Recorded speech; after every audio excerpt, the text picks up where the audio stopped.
Okay, so we're in Parshas Vayigash now, and we're learning a teaching that's connected to a teaching that we recently had, where we spoke about Yosef. And we spoke that Yosef, um, on one hand, he was taken down to Egypt, Hurad, but at the same time, Vayerd, that he also was ruling over Mitzrayim. That the fact that he was a slave and the fact that he was a prisoner, it didn't it didn't um it seems like if you're a prisoner or a slave, then there are people in charge of you and you have no say. But we find that in Potiphar's house he was in charge, and in the prison he was in charge. So this dichotomy, two opposites. On one hand, to be in the world, and on the other hand, to still be in control. And we spoke about the Alter Rebbe, that he was in prison and it was by his choice.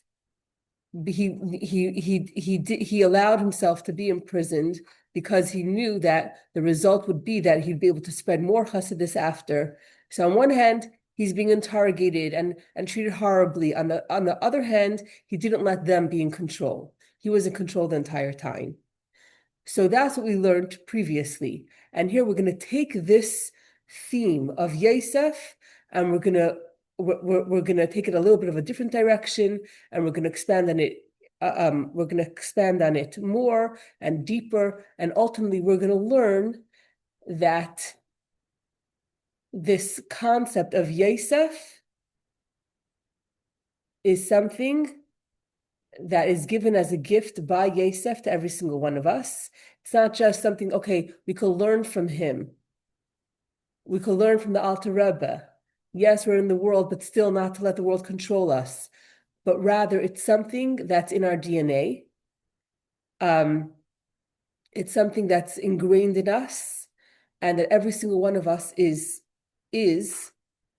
and has the ability to be like Yosef in a real way. Okay, so that's where we're headed.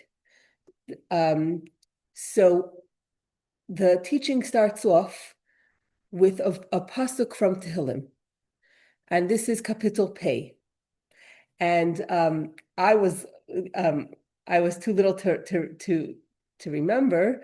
I was probably less than a year old, but in the Rebbe's lifetime, on his birthday, Yud Aleph Nissen, the Kapitel Tehillim, the new Kapitel Tehillim that the Rebbe was going to say, because we have a custom that we say a chapter of Tehillim according to our age. So if you're 45, you say the 46th Kapitel because you're in the 46th year. So when the Rebbe turned 79, so his Kapitel was Kapitel Pei, which is 80, Psalm 80. And the Hasidim, what they would do is they would make a song. They would compose a song for of the words of the Tehillim. And so, when I was older, like, I remember there were a few different people made songs, and then the one that the Rebbe encouraged, that became the new song. So there's a song for this pasuk. I'm saying for this, there's a song for this Kapitel of Tehillim that was made for the Rebbe's birthday, and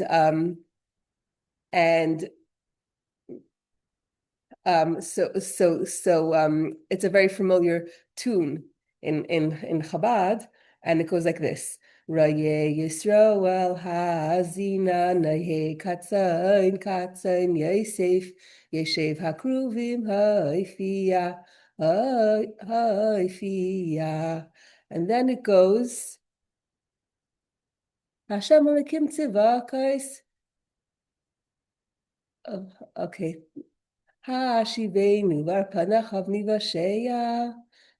And it says this pasuk of Hashem Alekim Tzivakais Hashivenu Varpanechav Nivashea 3 times in this verse of Tehillim.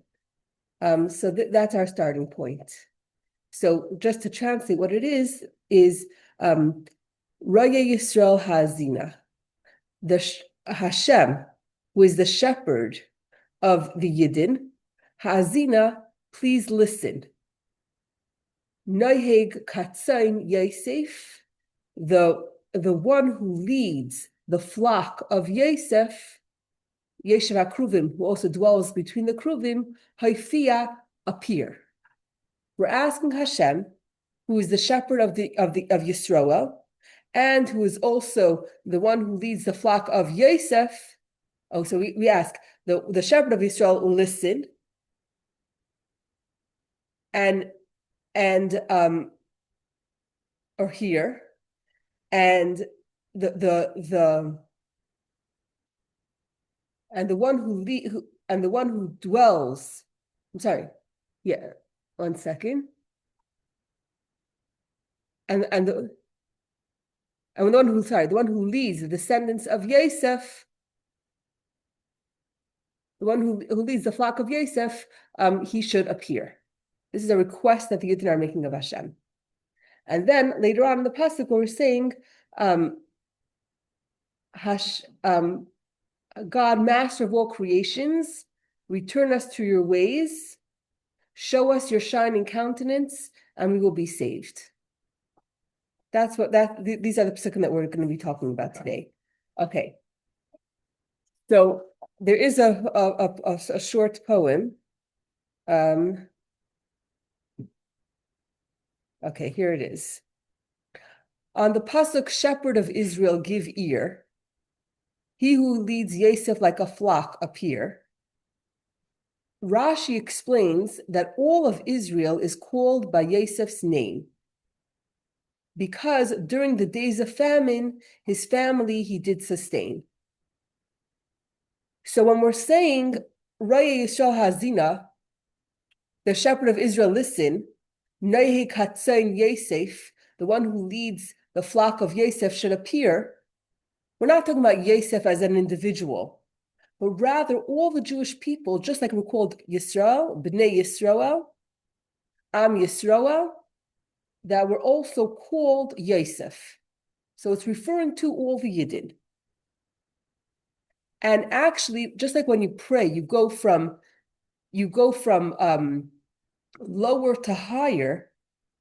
So first we're saying Hashem, the shepherd of Israel, the shepherd of the Yidden, and then we take a step up, so to speak. Like if that doesn't work, we're gonna pull out more cards, and you go a step higher. What's even higher than being the shepherd of Israel, of Yidden, is leading the flock of Yosef. That Yosef is even a higher level than Yisroel, and that's why it comes second.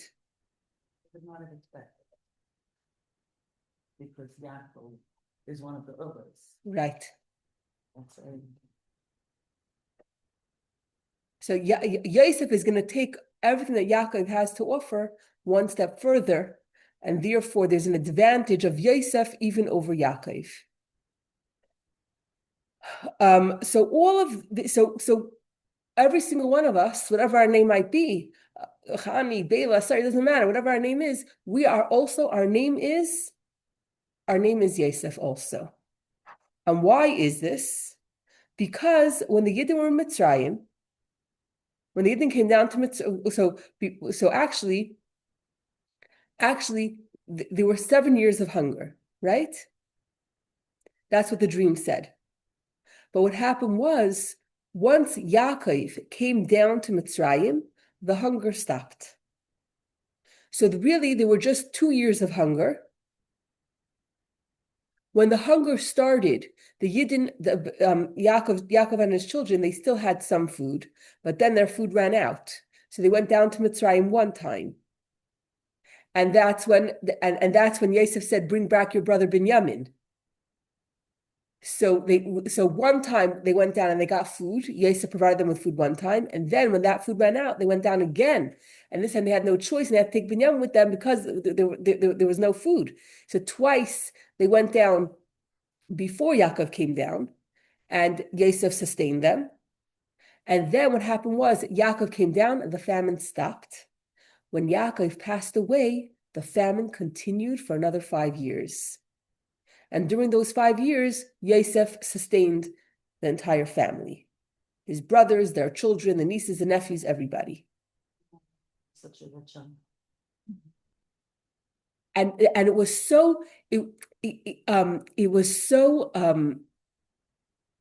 imperative that Yosef sustained them, that if not for Yosef, we wouldn't be here as a Jewish people. If there was no Yosef, there would not be Yisrael. Because the situation was so dire that if not for Yosef providing for them, we would not exist. And therefore, we take the name Yosef because our entire existence was because of Yosef. Now, here comes the question. The question is, just because someone does me a very, very big favor and they saved my life, granted, and I'm forever have a karas hatayv, but does that mean that I'm going to take their name? Does my name, what is it? Right. Not for them.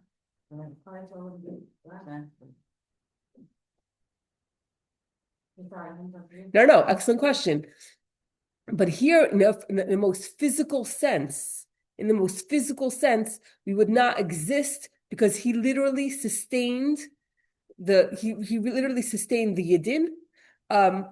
So the question is, just because he sustained the Yidden, does that call for that we should be called Yosef? Because okay, so first of all, yes, it was 7 years, but it was 7 years. I mean, we're living thousands of years later. So it was a long, long time ago. And relatively, it was for a short amount of time. So we're questioning why are we called Yosef? Okay, so just to catch up in the poem, once Yaakov arrived in Mitzrayim, the famine did end. But Yosef provided for his family before they did descend. And when the famine did return after Yaakov passed away, I will sustain you and your young ones, is what Yosef did say. Why should the Yidden always be called Yosef for an action of the past that for only a short time did last? That's one question. And question number 2, give ear, appear. This fact that we said, Likkutei, Yisrael Ha'azina, the shepherd of Israel, listen, give ear. Likkutei Yosef, the one who leads the flock of Yosef, Hafia, appear, is a request that we make of HaKadosh Baruch Hu. How do we merit this from Yosef's virtue? So the fact that Yosef was so incredible that he provided food for everybody, that's wonderful and great. But how does that become a merit for me that Hashem should appear? Like, where's the bridge? He was wonderful. He sustained the people. That's great. But now when I want Hashem to appear, I want Hashem to listen, and I want Hashem to appear. I want Hashem to be revealed in this world, which is ultimately going to be when Mashiach comes. So I need some kind of merit. So how is the fact that Yosef sustained his brothers thousands of years ago, how is that a merit for me, that because of that, Hashem should appear to me? And Mashiach should come. There's like missing a link over here. Well, it's interesting because my father always told me that there's going to be a Mashiach ben Yosef, and then a Mashiach ben David. Correct. I wonder if this is related to it. It's actually interesting that you're saying this, because the second teaching of this week is about Mashiach ben Yosef, Mashiach ben David, and the unity between them. It seemed very esoteric. Yeah, so the second Sicha of this week is specifically addressing that. So I'm not so familiar, but yes, Mashiach ben Yosef does precede Mashiach ben David, but there's ultimately, so there are 2 different kingdoms, but in this Sicha, in the second Sicha for this week, it explains different levels of unity, of how they work together or are united as one. Which is another, Right. amazing. Okay. So again, how is it that because Yosef sustained the people, that how is that a merit for us today? So, so we're gonna begin the answer um, by saying as follows: every reality that is physical begins and evolves from a source that is spiritual. The fact that Yosef gave his family physical grain is because spiritually his family he also did sustain. So now we're starting the answer. The answer is he didn't just give them food and grain and whatever they needed to survive physically, but he gave them physically because that was just a hishtalshlos. That was just it came that actually happened in the physical world because spiritually, which comes way before that, he was sustaining them, meaning he gave them the tools for how we could sustain ourselves, how could we survive and thrive in Golos. And because he gave us the spiritual food, the key, the secret, the ability that in Golos to survive and thrive, therefore also came out physically that he also gave them food.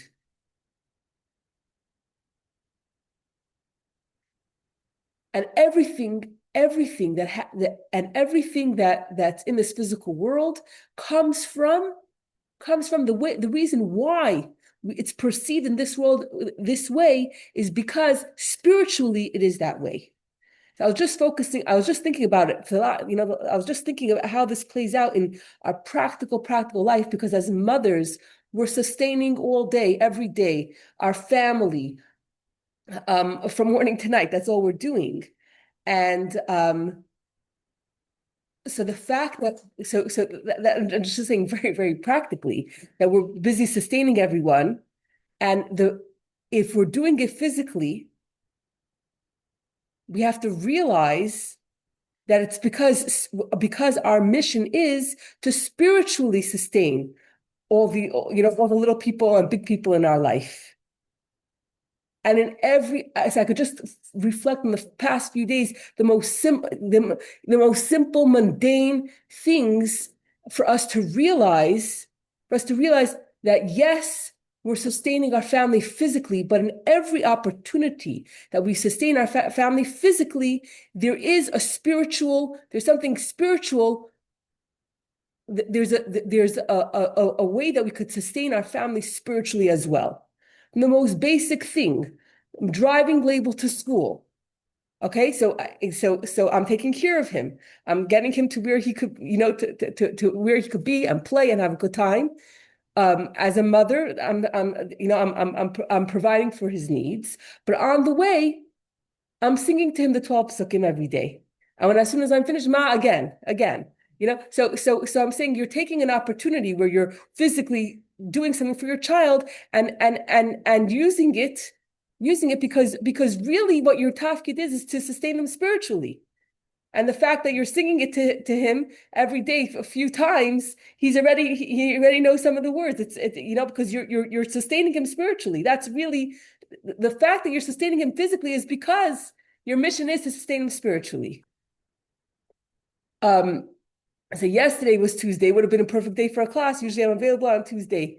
But yesterday, two of my kids had a appointment at the dentist for sedation. So the dentist that we use is very close to our kids' cheder. The advantage is that if it's just a cleaning, they don't have to miss a day of school. But the disadvantage is that if it's a sedation appointment, then my husband will go and take them, and then I'll drive as well and bring them home because they can't go to school after. So me and my guilty conscience, whatever. So I bought them each accessories for their doll, and it was in a box. And if you behave at the dentist, whatever it is, this is your prize. And they went with the prize, and then they get back into the car and they're opening their presents. And Miriam, who's all of 4, she starts crying that she likes Sprinzes better. And now I'm in the car for the next hour and 15 minutes. Now, I don't know, it's the medicine from the sedation that's making her completely crazy. And I'm like, okay, I see what's coming, an hour and 15 minutes of crying now. So I'm like, okay, I'm as a mother, I'm sustaining my kids by taking care of them, driving them home, taking them to the dentist, whatever it is.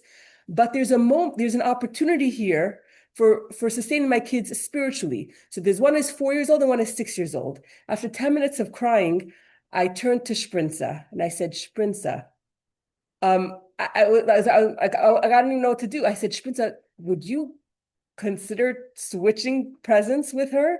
And then when we get home, we could order something, we could order what she wanted or what you want, whatever it is. And she thought about it and she said, okay. And she took all of her stuff and put it together and gave it to her sister and they switched and Miriam was happy, Miriam was so happy. And then I said to Miriam, I said, Sprinza, she gave her toy to you. She was Mavatar and gave you the toy that you wanted. And remember yesterday when you had the pink cereal bowl and Label wanted it and you were Mavatar and you gave it to him. And he wanted the cake toy and you shared with him. And so basically it became a whole opportunity to like I was like thinking again, I had the sicha in my head. I was thinking if I'm here as a mother sustaining these kids and there's an opportunity here for sustaining them spiritually also. If it's to teach them, and I was so and at the same time when I'm driving, Sprinza's teacher sends me a message on WhatsApp, is Sprinza feeling okay? So I voice noted back to the teacher. I said, yes, Baruch Hashem, Sprinza is feeling fine. We just had a dentist appointment. We're on the way home. And I just want to tell you something amazing that happened. That Sprinza gave her toy to Miriam. And I did it on purpose that Sprinza should hear, whatever it is. But there was so much opportunity here to nurture them spiritually. And then of course we came home and we ordered a few more stuff and whatever it is. But and the rest of the ride was smooth, was smooth, Baruch Hashem. So that was what was yesterday? Yesterday was Tuesday. Okay, so going back to Monday. Monday we went to the ice cream house. So we took the kids for the first time. I don't know why it took us so long to get there. So now we're in the ice cream house, and the kids, half the kids went to order at a time, whatever it is. And now Nasan says, okay, I need to have a mincha. It's getting late. I have to have a mincha. So we're in the ice cream house, and the ice cream house is packed. Now, again, it's a learning opportunity. So my husband came back up, and my husband said, okay, you have two choices. You could either go down to the car, or you could just daven in the corner, find yourself a corner and daven over there. And the end is that in the middle of the ice cream house, three of the kids are going to they're davening Shemana Esrei, davening Mincha in the middle of the ice cream house. But again, you're sustaining them, you're giving them an outing for their vacation, but yet it's an opportunity. Okay, what do? We need to daven Mincha, and I said, everyone's from over here. You're not in you're not in a Six Flags. Everyone understands what you're doing. You don't have to be shy or embarrassed. Like I'm saying, in Six Flags, it's not an issue, but here it's an issue. And then it's the end of Hanukkah. It's like Hanukkah's almost over, and it's Hanukkah. It's such a special day, and Label's downstairs with my husband, ordering the ice cream. And I have a few minutes, and my one of my kids are like, "Ma, can I have your phone?" So I said, I'll give you my phone in a few minutes. I just remember that in my head I had pledged to give tzedakah, after the shooting in Sydney. So right away I gave, to the Schlenger family. Then there's another shliach who was also killed, and then there's the Lazarov, Label Lazarov. So I had intended to give to those campaigns as well. And here it's a Zeis Hanukkah, it's a special day. And I said to my kids, okay, I'll give my phone in 5 minutes. I just wanted to make those two donations that I had in my mind to do, and it's a special day. So there again, we're sitting in an ice cream house, and the kids know, okay, we're going to wait 5 minutes to get mommy's phone, which they shouldn't have anyway, because and they see the opportunity for showing them, giving tzedakah. For example, Sunday went to Kitty Chic. They want to go to Kitty Chic. So I said, okay, but before we go to Kitty Chic, I want you guys to go through all the clothing that we already have from the other kids, and see what's good or not good. And I did not even go down to the basement with them because that would have been too hard for me. So I sent Menucha and Shira. I said, go down with Shayna, Look through the clothes that are size 14. Look through it. See if there's anything that's good for you. If it's not, put it in a garbage bag. We're going to go to Serendipity and we're going to drop it off before we go and buy more stuff. And again, it's a teaching opportunity to show them, we can't just buy and buy and buy and never even look at the stuff that we have, and also to give to others.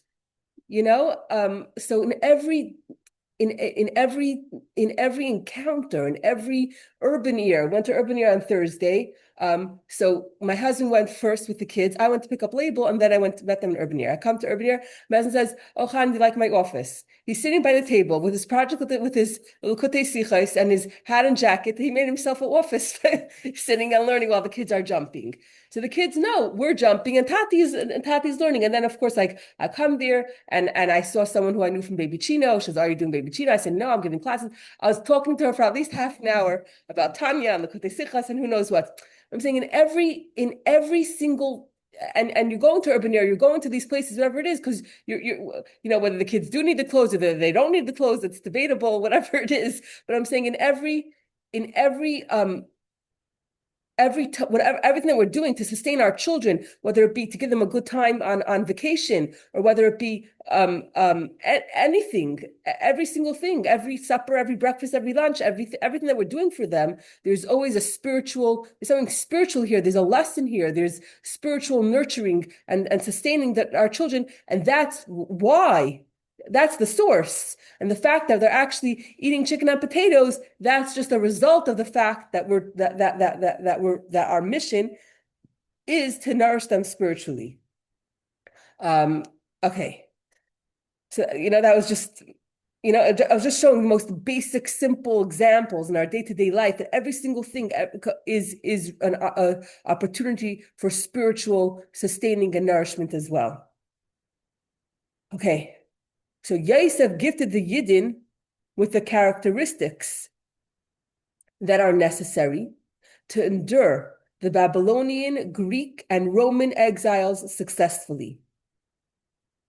So basically, he didn't just give us food, but he gave us the ability that for the 3 exiles, we should be able to be sustained spiritually. And therefore, in this pasuk, it says these words, Hashem lakim tzvais hashivenu va'arpanacham v'sheya, 3 times.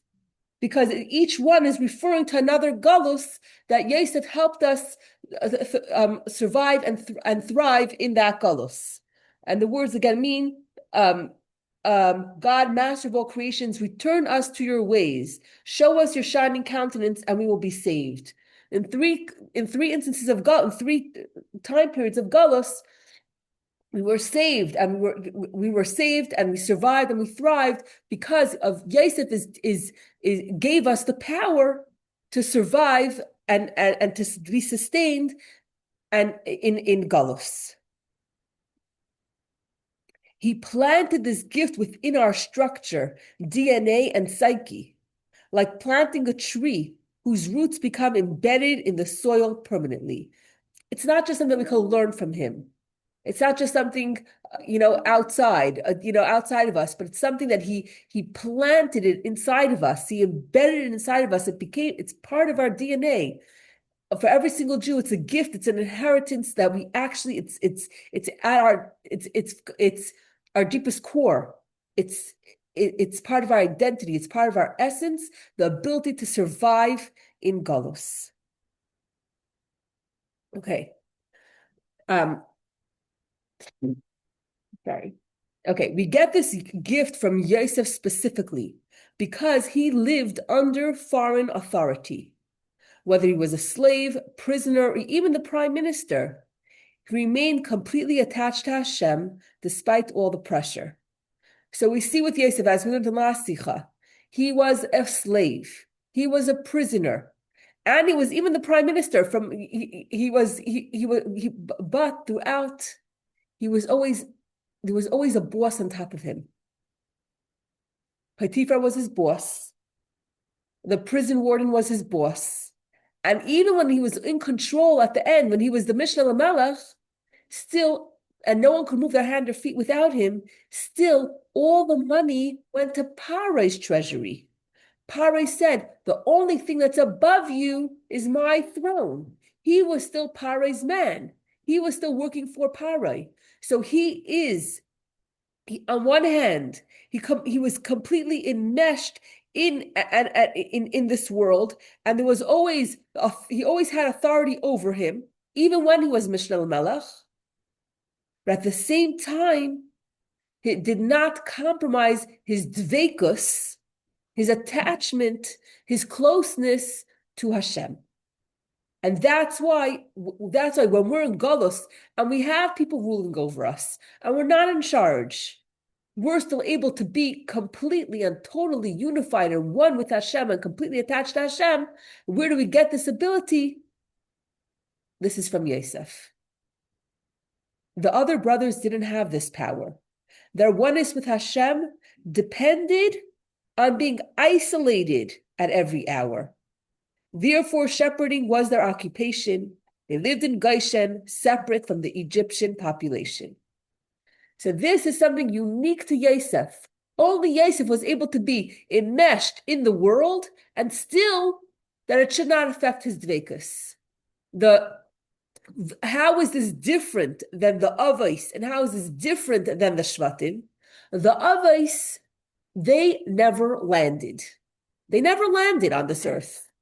Yes, they dealt with. Yes, they dealt with people, and Avram went down to Mitzrayim, and he got the rechush from he became wealthy from Parai, and Yitzchak, he dug wells. Yes, and Avimelech. Yes, they interacted with people, but they were always aloof. They were always on a higher level. That the whole concept of tzimtzum, the whole concept of Hashem contracting himself, so to speak, to make space for us to feel that we could have our own identity, tzimtzum was not in their vocabulary for the avos. So they were on a completely higher level, and the world never interfered. There was no way the world could interfere with our cleaving to Hashem because they were completely above it. The Shvatim, on the other hand, they could be affected by the world. And therefore, they had to run away from the world.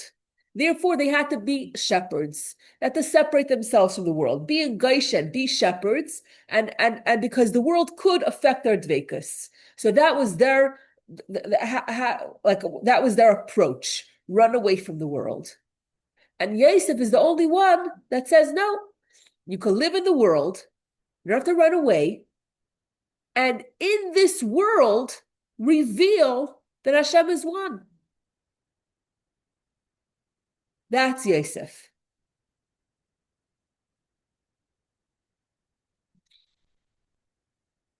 Okay.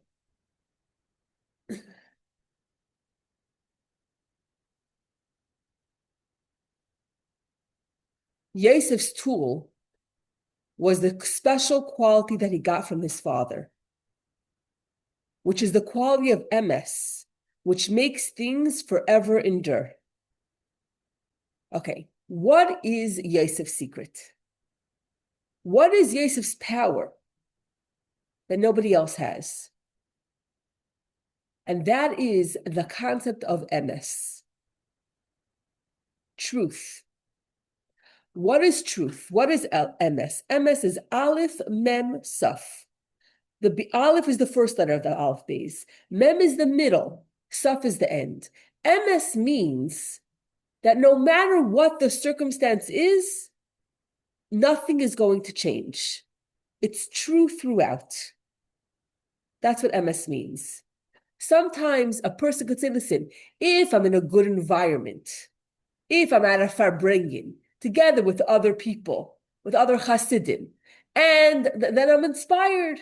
Then I'm, I'm in that environment, or I'm in a yeshiva, or I'm in a good setting, a good environment. So I could be a wonderful, good person. But what happens if I pluck you out of the yeshiva? Or I take you out after the farbrengen, or the next day? Oh, okay. Now I'm already in a different space. Okay, so now I don't have that same fire. So that's a lack of MS. That if I'm in a good environment, then I'm good. If I'm in a bad environment, okay, then what could you expect from me? MS is that it doesn't matter where you are. The truth stays the truth. Whether I'm in a holy spiritual environment or I'm in a very cold, freezing place that's spiritually foreign or far from Hashem, that my values, my beliefs, my Torah mitzvahs, it doesn't waver.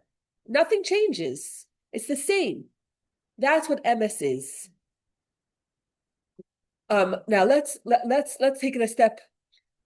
Let's take it a step deeper. What is MS? So, Bashkacha Pratis, at 1 o'clock we have a Tanya class, and what we're going to speak about in Tanya today, this afternoon and tomorrow is this concept of MS.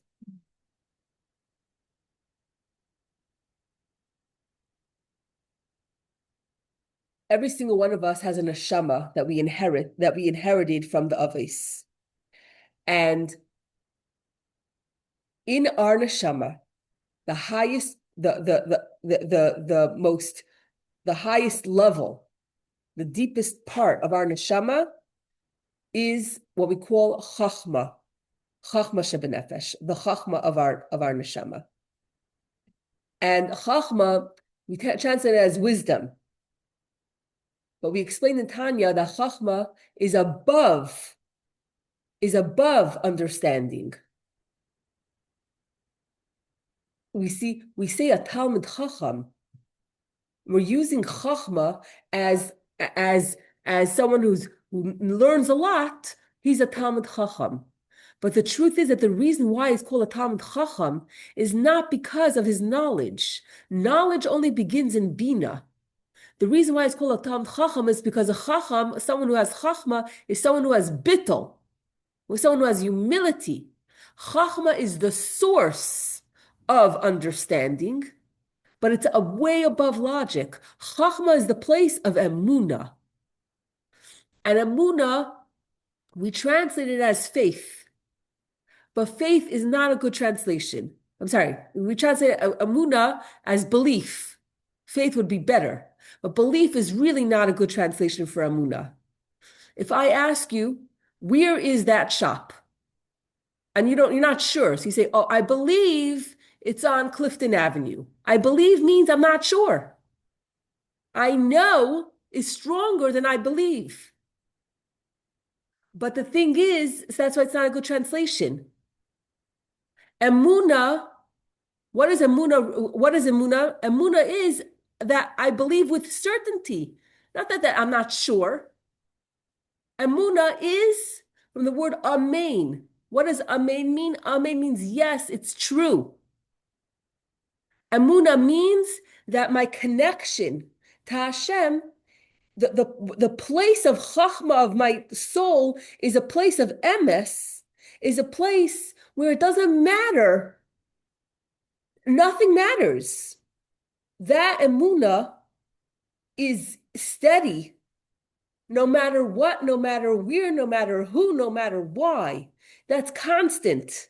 The word loyalty. His loyal means no matter what.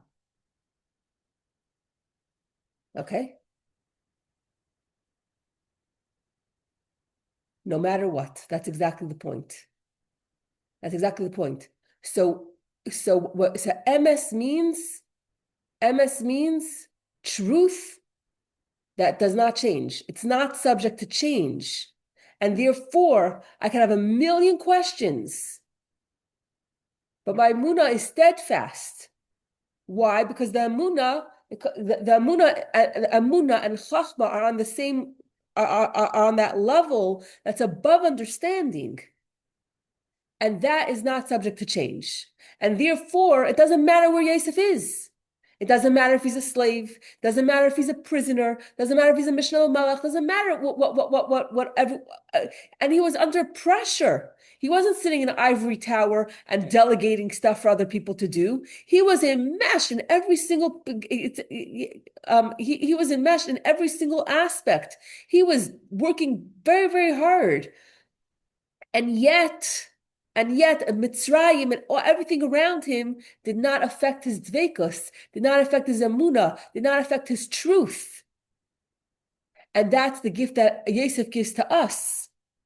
The gift, so he's what Yosef takes. It says in the pasuk, "Ve'ela told us Yaakov Yosef." These are the children of Yaakov, and right away says Yosef. Yosef wasn't the only child, but Yosef was the one from all the brothers that took this quality of emes that Yaakov that Yaakov is known for, and he took it a step further. He said we could have. Yaakov, of course, was the epitome of emes. But what's the difference between Yaakov and Yosef? Yaakov also had emes. When Yaakov was in Lavan's house for 20 years, that was pretty pressureful. And yet, he said, in Lavan Garti, V'tayag Mitzvah that I lived with Lavan. It did not affect his dveikus. He still kept all 613 mitzvahs and tefillin and everything else. It didn't affect his Torah. We learned that in a different sicha. He stayed steadfast. He didn't become affected by Lavan's house. So he had that emes. But still there's a difference between Yaakov and Yosef. Because number one, Yaakov was never a slave. He was an employee. He wasn't a slave. Second of all, he wasn't working for someone who's a stranger. He was working for a family member, his uncle. Okay, not all uncles, some uncles could be very rich and support.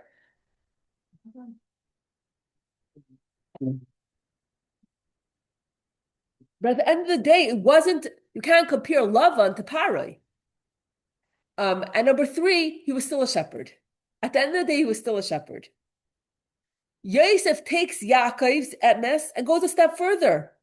He takes the emes and he says, even when I'm working, even when I'm a slave, not an employee, and even when I'm working for a stranger who's not part of my family, and I don't have to be a shepherd. I could be not, because a shepherd at the end of the day, you're grazing you're giving the sheep to graze in the fields. There's the sun, there's the water, there's the sky. You could sing on your harp. You play your harp and sing, and you're removed from the world.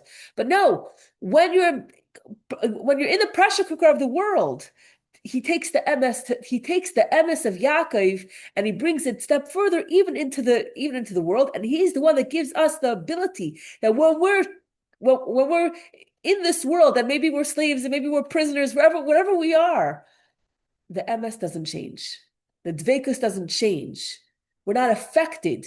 No matter what they do to our body, the loyalty.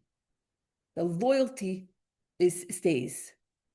It doesn't fluctuate. And it's the same every time, every place, every person. And we all have that ability. We all have that emunah. We all have that emes.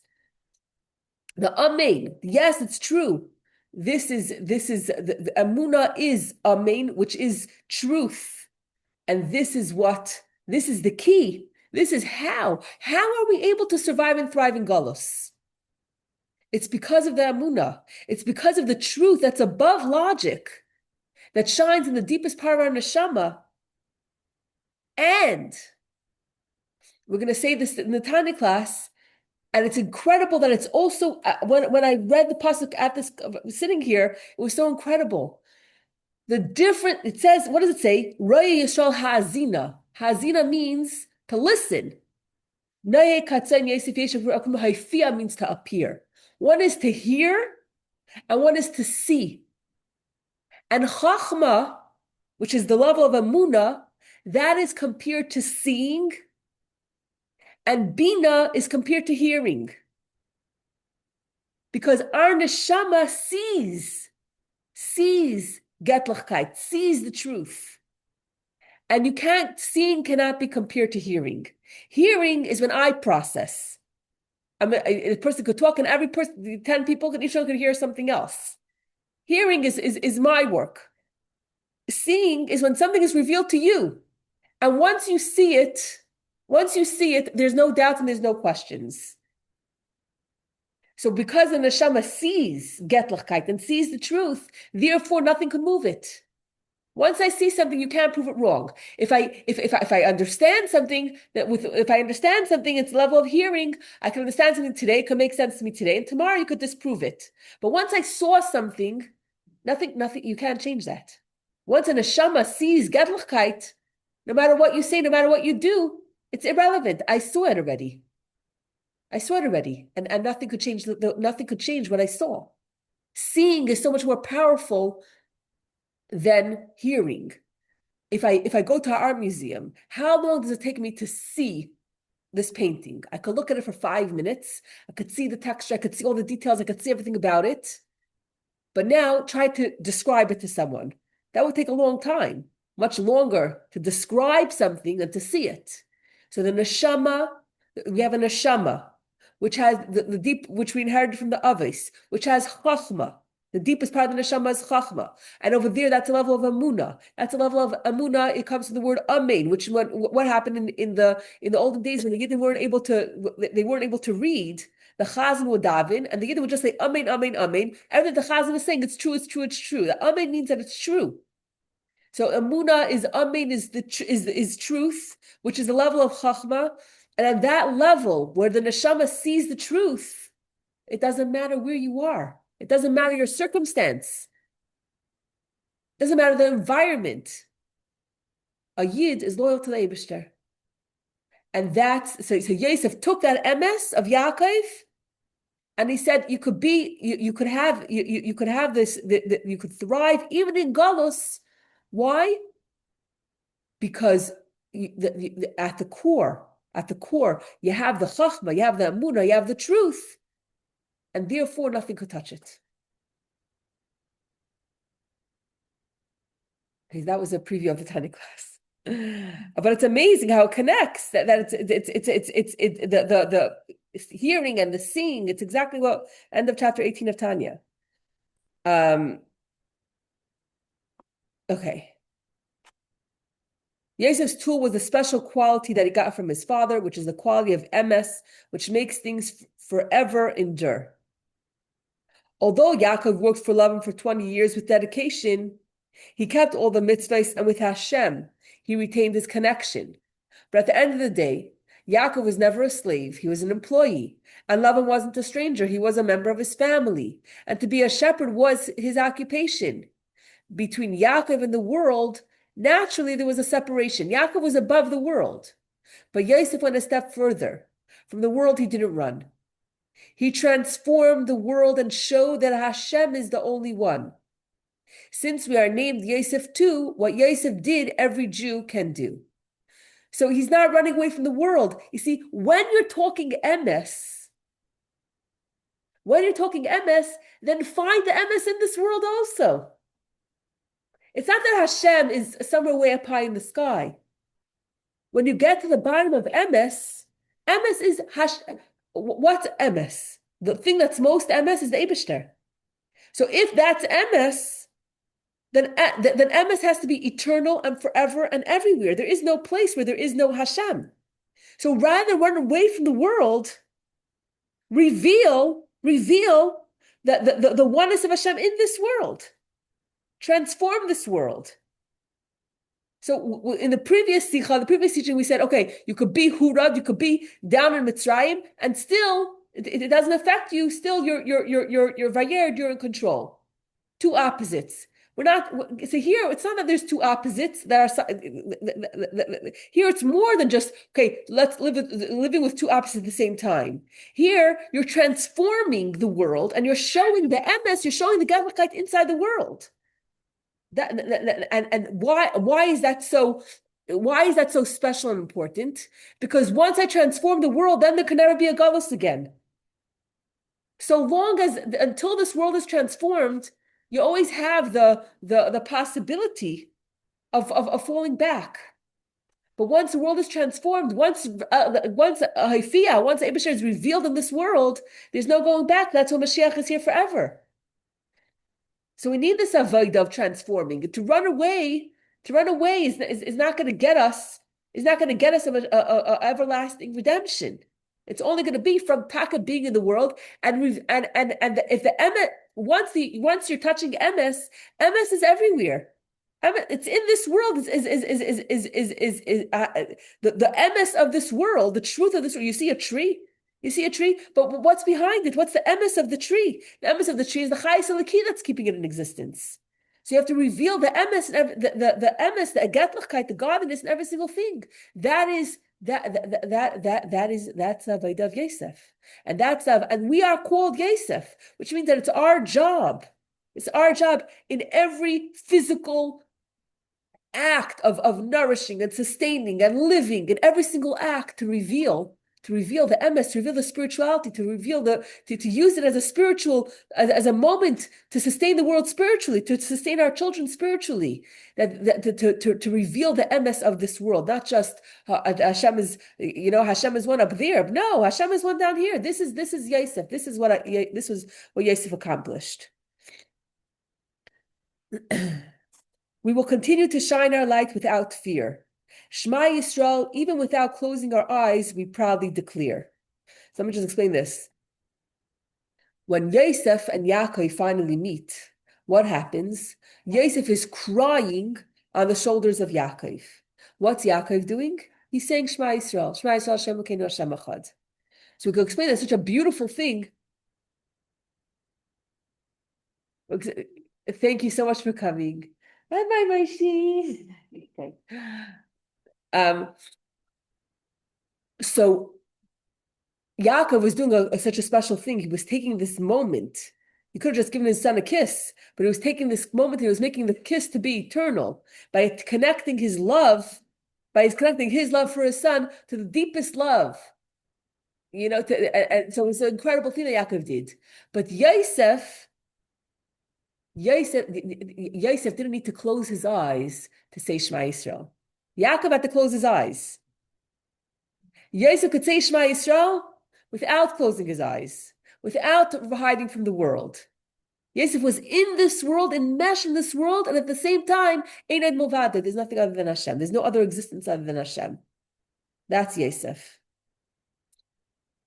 No matter what the circumstances are, we will forever thrive and persevere until Hashem will fulfill our request, and in this world He will appear. And that's what it means. That's what it means. Haifiyah, Hashem is going to appear because this is what we're doing. We're revealing Hashem in this world. We're revealing Hashem in this world until Hashem will appear with the coming of Mashiach. I want to share a couple of ideas or examples of what it means to be a Yosef today. So there's two examples that Rabbi Yahweh Jacobson shared years ago, which were so impactful, which you may have heard.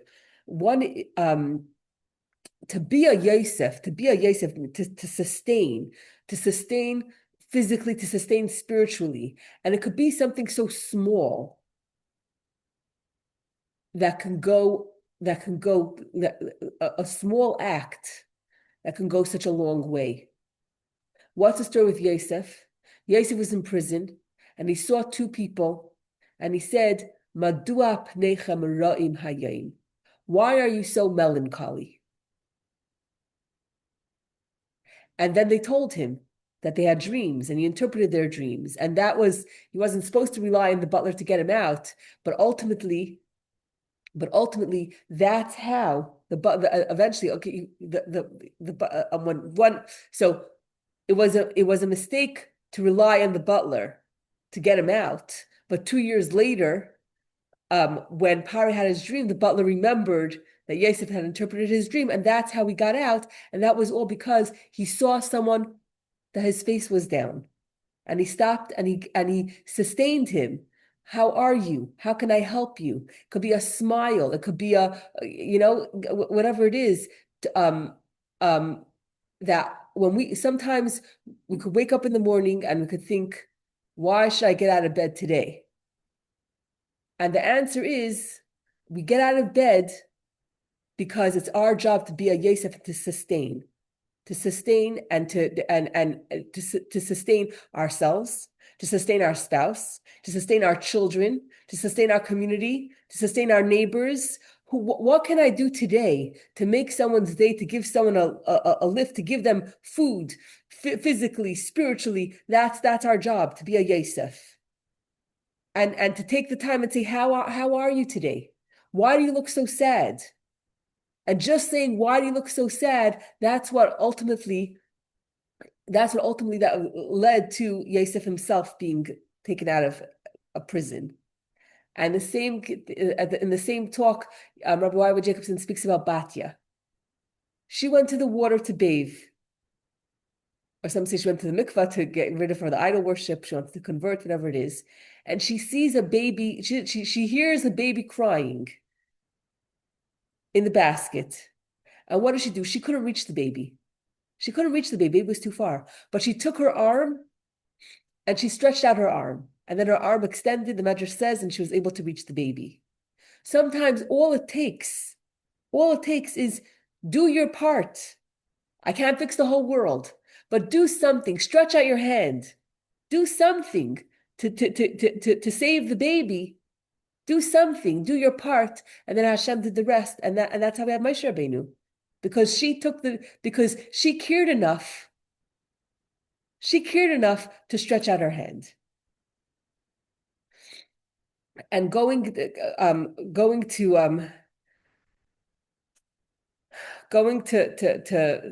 Australia for a couple of seconds, how to be like Yosef. So my brother went to Australia. I saw him Sunday, and Monday he texted in the family chat, I have no choice but to go. An entire week, he's posting pictures and stories on the family chat. Motzei Shabbos, we're in the middle of a Hanukkah party, and he's texting me. He's texting me privately.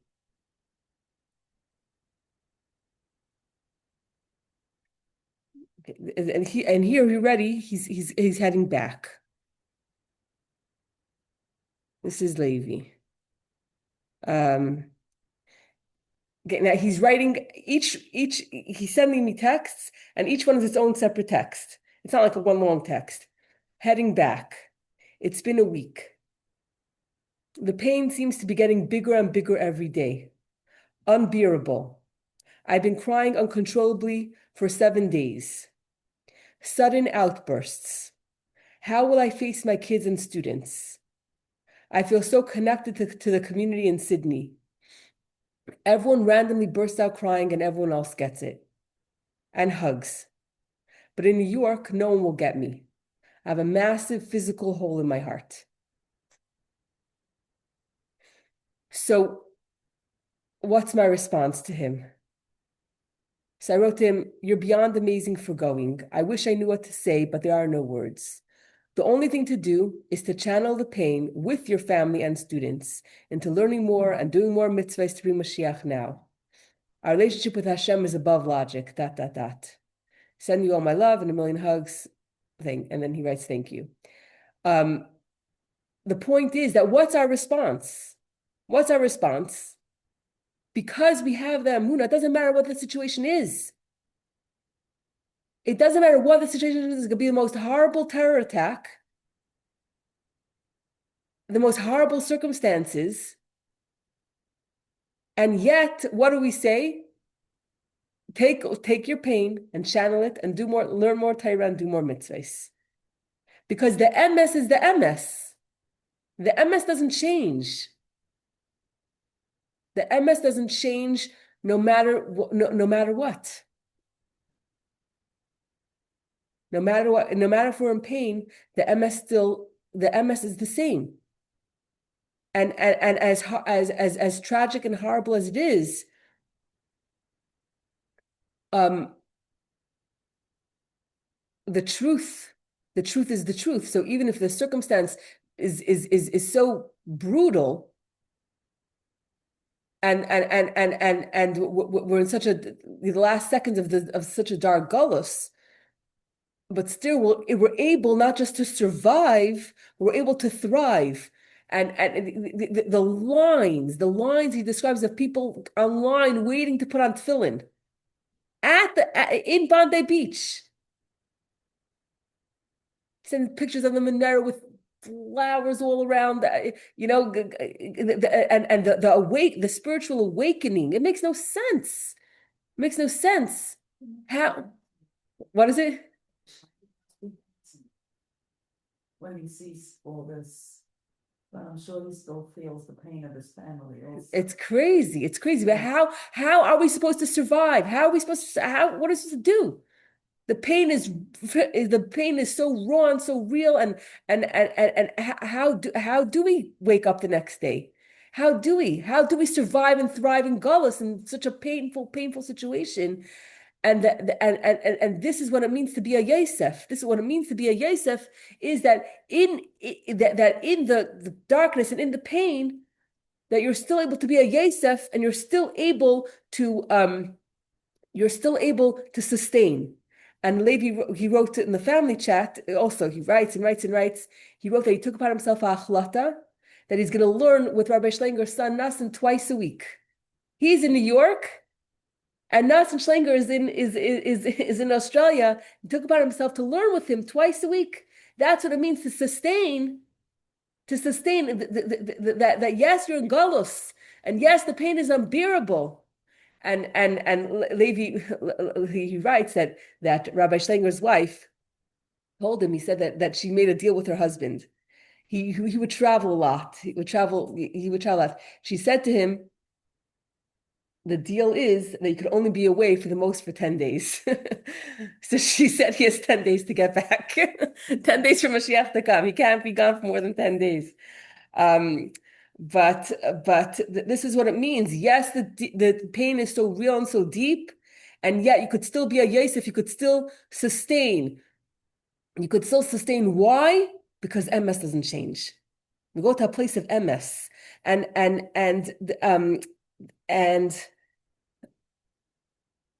I'm sure you saw the articles, the videos. The 14-year-old girl, Chaya. She saved two kids. The mother was shot screaming, "Someone please save my kids." Where does it come from to be able to everyone says she stood up to get the kids, and everyone's like, get down, get down. She says, I don't care. I'm to nourish and to give life to these two children that were so helpless, and to endanger her life. Where does that come from? That's being a Yosef. To sustain in the pain, in the guns are the shooting, the bullets are flying. The bullets are flying, and she got hurt, and she got injured. She got but still, where does it come from? The power to say, I'm gonna stand up, be a Yosef, and sustain and save and do everything I could to help somebody else, despite the bullets, despite endangering her life. Because what's revealed at that moment is the MS. The MS is that despite the pain, our job is to sustain, and this is Yosef. This is Yosef, and the power to do it is coming from a place that's above logic. It's coming from a place of emunah. It's coming from a place of the truth that Einad Movadei. There's one God, and He's in charge, and that's the ultimate truth. And there's more than one world. This is not the only reality. That's what Yosef represents, and that's what he gives us, and that's why that's why we have this Pash doesn't make sense. Pash doesn't make sense. Label Lazarov. So he in the hospital, in his room, he could only light an electric menorah. He wanted to light a menorah. He wanted to light a real menorah. So one of the nurses said, "You know what? I'm going to make it possible." He took him off all the machines for a few minutes. Took him downstairs to the lobby of the hospital, where he'd be allowed to light an actual menorah. And this nurse was Jewish, a Jewish man who never put on film before in his life. and he put on tefillin with this Jewish nurse, and he lit the menorah, and the nurse lit the menorah, and his mother lit Shabbos candles. We're in the lobby of the hospital on Friday before Shabbos. So what is this? What is this boy? What is his only request? What does he want to do? He wants to light a real menorah. And after all in the pain, and his mother wrote on WhatsApp, she wrote, "Pain is no joke." We had a guest that came Friday night. He's a boxer. He came for the first time to Friday night, and he said to be shot in the stomach, that's the worst. That's the worst pain. And he's in surgery after surgery, and in the pain, to light the menorah in most central in the lobby of the hospital for everyone to see, and anyone who comes to visit him. Did you put on tefillin today? He said no, but I'd like to put on tefillin with you. You know, and how many people have put on tefillin with label Lazarov. It's just incredible. It's just incredible that in the pain to be able to sustain someone else spiritually and help people that never put on tefillin before, to help them put on tefillin in the hospital bed. And to spread the lights of Hanukkah, to spread the lights of Shabbos in the hospital bed. Where does that come from? Where does that come from? To sustain physically and spiritually in the deepest, darkest gullus and pain. That's being a Yosef.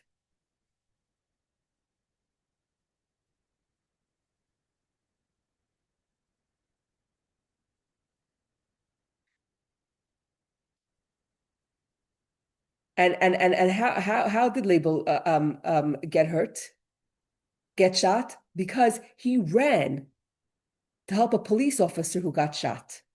He took off his own shirt to make a tourniquet for the police officer, and that's how he got shot. To run towards the danger, to sustain and save someone else's life. This is what it means. The power for this it comes from Yosef. So we had